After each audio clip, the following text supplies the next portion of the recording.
The following is from the introduction of the book Church and State, A Defense of Nonresistance and Separation. This is the premise of the book and its main argument. There is now a king, Jesus the Christ, an absolute sovereign, admitting no rivals, who reigns visibly over those who confess him as Lord, the Church, and invisibly over the entire cosmos, a cosmos that does not yet recognize the reality of his reign. This king's visible reign extends over a world and a people so transformed that they constitute a new creation. His visible kingdom, instantiated in the Church, is as real as the Roman Empire or the United States, even if it is not of this world. Jesus shatters the world's wisdom, structures, institutions, and ways of life and ushers in his kingdom, his wisdom, and his way of life. All is centered on him.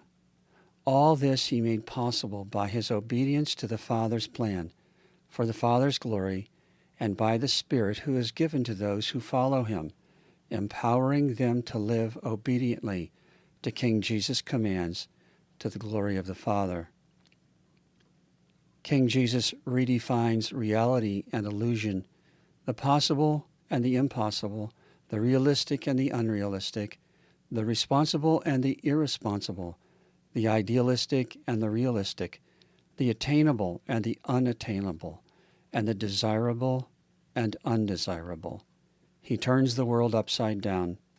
Nothing was the same after he triumphed on the cross, appearing to die as what most thought a failed Messiah, a delusional man fit only for scorn, abuse, and death.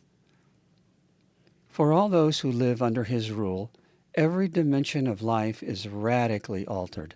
The difference between King Jesus' way of life and that of all other kingdoms could not be more stark.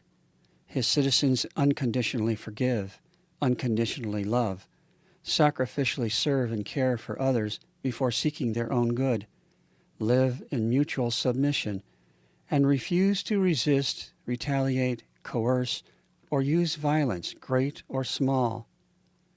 They even love enemies, praying for them, blessing them, and doing good to them. Thus, the end to which King Jesus directs his people, God's glory, and the means employed in seeking this end, look nothing like the means and ends of those outside his rule.